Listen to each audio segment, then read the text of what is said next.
एक सुंदर पर्वत के बीच बसे एक गांव में एक बौद्ध भिक्षु रहते थे। वो अपनी बुद्धिमत्ता और शांत स्वभाव के लिए दूर दूर तक प्रसिद्ध थे। एक दिन वो एक राज्य से गुजरते हुए सीधे राजा के महल चले गए। उस भिक्षु को देखकर राजा के किसी भी सिपाही ने उन्हें अंदर जाने से नहीं रोका। वो भिक्षु सीधा राजा के दरबार में चले गए। भिक्षु को अपने सामने खड़ा देख राजा ने उनसे पूछा, आप कौन हैं और क्या चाहते हैं? भिक्षु बोले, मैं एक जैन गुरु हूं और प्रवचन देने के लिए दूसरे राज्य जा रहा था, लेकिन अब दिन ढलने को आया है तो मैं आज रात आपके महल में ही रुकूंगा।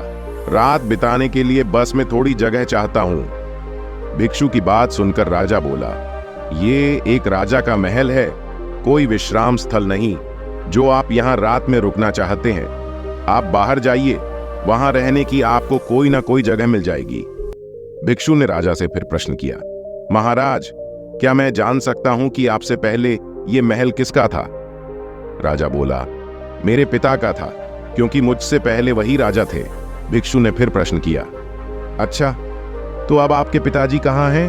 राजा बोला, अब वो इस दुनिया में नहीं रहे, उन्हीं के बाद तो मैं राजा बना। अच्छा, आपके पिता से पहले ये महल किसका था? भिक्षु ने फिर से प्रश्न पूछा। राजा को अब गुस्सा आने लगा, लेकिन फिर भी उसने शांत होकर जवाब दिया, मेरे पिता से पहले ये महल मेरे दादाजी का था और अब वो भी इस दुनिया में नहीं है।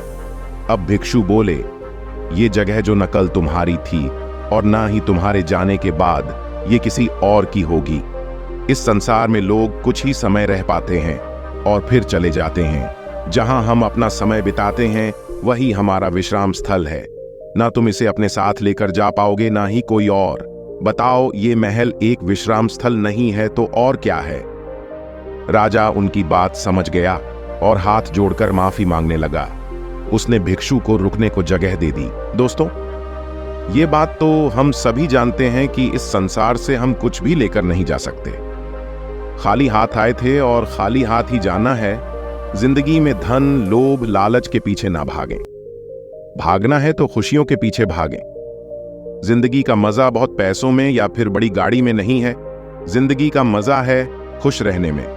खुश रहो, क्योंकि दूसरे के पास चाहे बहुत पैसा है, लेकिन इस दुनिया से वो जाएगा खाली हाथ ही और उसके धन का भोग कोई और करेगा। और अगर पैसा होकर भी आपका जीवन दुखों से भरा है तो आपकी जिंदगी अपने आप में ही बेकार है। याद रखना और इस पर गहराई से सोचना, आलीशान जिंदगी से बेहतर है एक खुशहाल जिंदगी।